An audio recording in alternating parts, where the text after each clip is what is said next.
순천과 담양, 곡성 등 전남 7개 시군에 올가을 첫 한파주의보가 내려진 가운데 내일은 기온이 큰 폭으로 떨어지겠습니다. 내일 아침 최저 기온은 장성 영하 2도, 화순 영하 1도 등 영하 2도에서 3도 분포로 오늘보다 10도가량 낮겠습니다.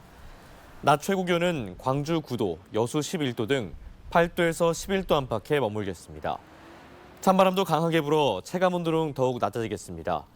고흥과 여수, 영광 등 전남 9개 시군엔 강풍주의보가 내려져 있으며 바다의 물결은 1.5에서 5m로 매우 높게 일겠습니다. 사업자가 관공서에 인허가를 받으려면 제출해야 할 서류 중 하나가 인허가 보증보험 보증서입니다. 그런데 이 인허가 보증서를 발급하는 보증보험사가 자격이 안 되는 곳이 많은 것으로 확인됐습니다. 특히 서류를 담당하는 공무원들마저 속아 넘어가는 경우가 많다고 하는데요. 최용석 기자가 취재했습니다. 지난 2023년 11월 골재 채취업을 하는 A업체는 전남 강진군에 골재 채취 인허가 서류를 제출합니다. 강진군은 서류상 문제가 없자 골재 채취 인허가를 내주었지만 곧 취재진에 의해 잘못된 점이 발견됩니다. 서류 중 인허가 보증서를 내준 비보증보험사가 금융감독원에 허가받지 않은 속칭 무자격 보증보험사이기 때문입니다. 하지만 담당 공무원은 전혀 모르고 있었습니다. 이 사람들 어떠냐면 왜 정당이 쏠 수 있는데 너희들이 왜 안 해줘? 이 사람들한테 행정소송을 하거든요. 이 정도까지 하고 들어가거든요. 일단은 이 관계를 한번 바로 오늘 공문 바로 한번 어차피 보내갖고 한번 알아보겠습니다. 이와 같은 경우는 지난 2023년 한평군에서도 확인됐습니다.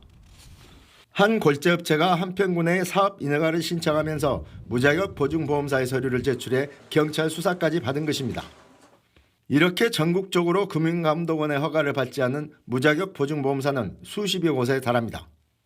일단 공식 보증보험사는 신용보증기금, 기술보증기금 등 법적 근거가 있는 공공보증보험사이며 민영보증보험사는 단 한 곳뿐입니다. 법으로 허가받은 민영보험사는 서울보증 하나밖에 없고요.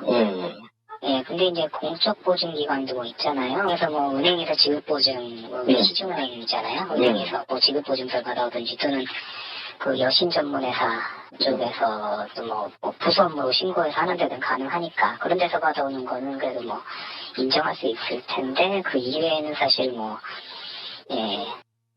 특히 민간이 보증보험사를 운영하려면 자본금 300억 원 이상이 있어야 하며 자본금이 있더라도 까다로운 적격심사를 받아야 합니다.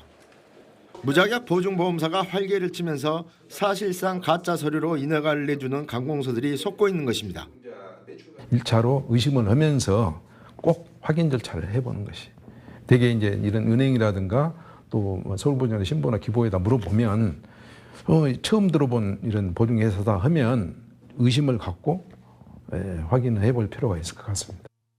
결국 부실한 업체가 보증서를 받기 위해 무자격 보증보험사에서 보증서를 받으면 인허가를 내준 관공서 사업 자체가 부실공사로 이어지는 것입니다. 금융감독원은 무자격 보증보험사가 적발되면 행정처분뿐 아니라 형사처벌로 이어진다며 각별한 주의를 당부했습니다. KBC 최용석입니다. 남획과 고수온으로 씨가 말랐다는 말이 나올 정도로 수확량이 크게 감소한 참꼬막을 인공종자로 길러내는 길이 열렸습니다. 보성군이 참꼬막 인공종자를 갯벌에 뿌려 성패까지 키워내는데 처음으로 성공했습니다. 이상환 기자의 보도입니다.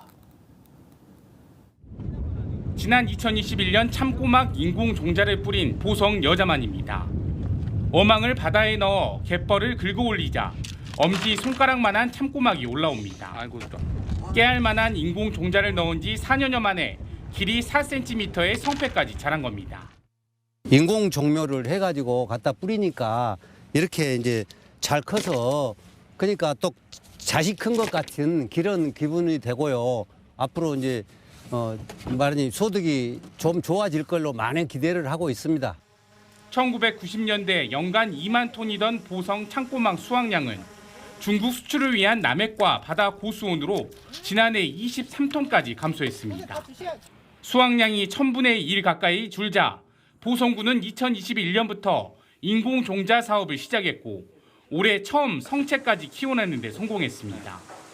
인공종자 사업이 자연 산란을 통한 자원 회복까지 이어지려면 인공종자 보급 확대가 필수적입니다. 참꼬막 인공종자 사업에 참여하고 있는 어민은 보성 전체의 약 5%로 정부 지원을 받아 보급량을 늘리는 것이 과제로 남아 있습니다. 군 자체적인 예산하고 가지고는 좀 부족한 면이 많이 있습니다. 그래서 이제 국비나 도비를 좀 많이 지원받아서 이제 넓은 바다에 모패가 많아질 수 있게끔 넓은 바다에 많이 사업을 해야 되는 지금 실정인.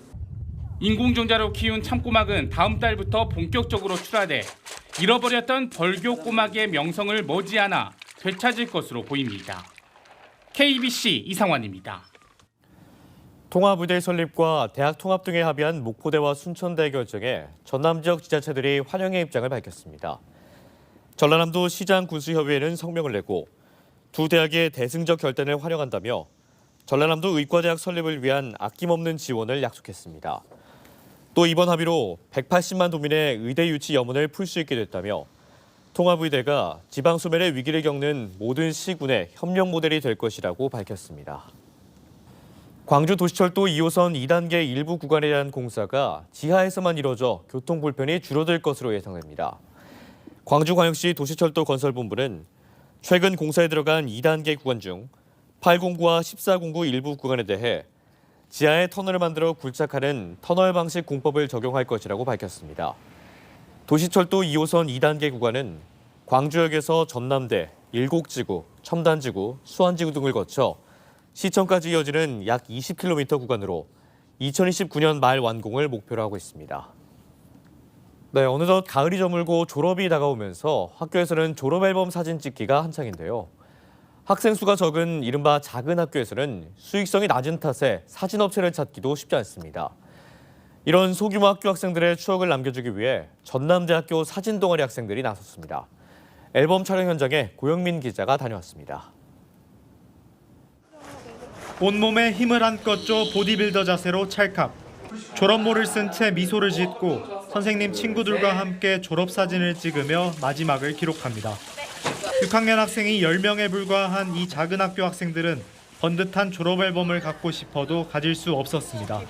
낮은 수익으로 촬영에 나서는 업체가 없기 때문입니다. 이런 작은 학교를 위해 전남대 학생들이 카메라를 들었습니다. 저도 졸업사진 보면 그때의 기억이 자꾸 떠오르잖아요. 그래서 애들도 그때를 생각했을 때 되게 즐겁고 행복했으면 좋겠어서 그런 마음으로 찍고 있습니다. 지난해부터 시작해 올해는 광주 지역 4곳의 작은 학교에서 전남대 미디어 커뮤니케이션학과 사진동아리 학생들이 전공을 살려 실력을 뽐냅니다. 촬영부터 보정과 편집까지 도맡으며 학생들은 어느새 전문가로 성장합니다. 학교에서는 되게 제한된 환경에서 실습을 진행하게 되잖아요. 그런데 이제 학생들을 여러 번 찍어주면서 개인적으로 발전할 수 있는 기회가 있기 때문에 이렇게 좀 찾아오고 있는 것 같습니다. 보정된 사진으로 학생들과 선생님은 직접 앨범을 제작합니다. 보통 업체에 많이 오시는데 전대생 분들이 언니 오빠들 오셔서 해주시니까 뭔가 더 뜻깊고 재밌는 것 같아요. 앨범 하나 쉽게 만들기 어려운 작은 학교 학생들이 대학생들로부터 학창 시절을 간직해줄 소중한 추억을 선물 받고 있습니다. KBC 고영민입니다. 교통법규 위반 사례를 시민이 직접 신고하는 공익신고 건수가 광주 지역에서 급증한 것으로 나타났습니다. 광주경찰청은 지난 2020년 5만 4천여 건이었던 교통법규 위반 공익신고 건수가 지난해 13만 4천여 건을 기록해 3년 만에 2배 이상 늘었다고 밝혔습니다. 경찰에 접수하는 공익신고는 포상이 없지만 최근 차량 블랙박스가 대중화되고 전용 어플리케이션 등이 도입되면서 시민들의 참여가 꾸준히 늘고 있는 것으로 분석됩니다. 광주광역시가 내년부터 도입될 광주 G패스의 카드 디자인을 시민들의 의견을 물어 결정합니다. 광주시는 내일부터 닷새 동안 시민정책단 3만 4천여 명의 설문 결과와 시민들의 오프라인 투표를 통해 G패스 카드 디자인 3개를 선정한 뒤 전문가 자문 등을 거쳐 최종 디자인을 선정할 계획입니다. 광주 G패스는 광주의 모든 대중교통에 대해 어린이는 무료, 청소년 반값, 성인은 연령대에 따른 일부 환급 등을 주요 내용으로 하는 정책으로 G패스 카드는 내년 1월부터 편의점 등 한페이 카드 지정 가맹점에서 구입할 수 있습니다. 광주 북구가 광주 지역 5개 자치구 중 가장 처음으로 지역화폐 발행을 추진합니다. 북구는 최근 경기 침체로 어려움을 겪는 소상공인을 위해 지역 내 소비를 촉진할 수 있도록 북구사랑 상품권 발행 및 운영 조례안을 제출했다고 밝혔습니다. 해당 조례안은 오는 27일 북구의회에 상정될 예정이며 최종 의결될 경우 내년 하반기부터 지역화폐가 도입될 예정입니다. 제6회 인공지능 융합 콘서트가 국립광주과학관에서 개최됩니다. 오는 23일 과학관 본관 상상홀에서 열리는 이번 행사에서는 음악 창작의 변화와 미래를 주제로 이교구 서울대 융합과학기술대학원 교수의 강연이 진행되며 인공지능을 활용한 작곡 사례 등이 소개됩니다. 화순군 문화관광재단이 오는 22일부터 24일까지 3일간 화순 남산공원 일대에서 전국에서 가장 먼저 미리미리 크리스마스 축제를 엽니다.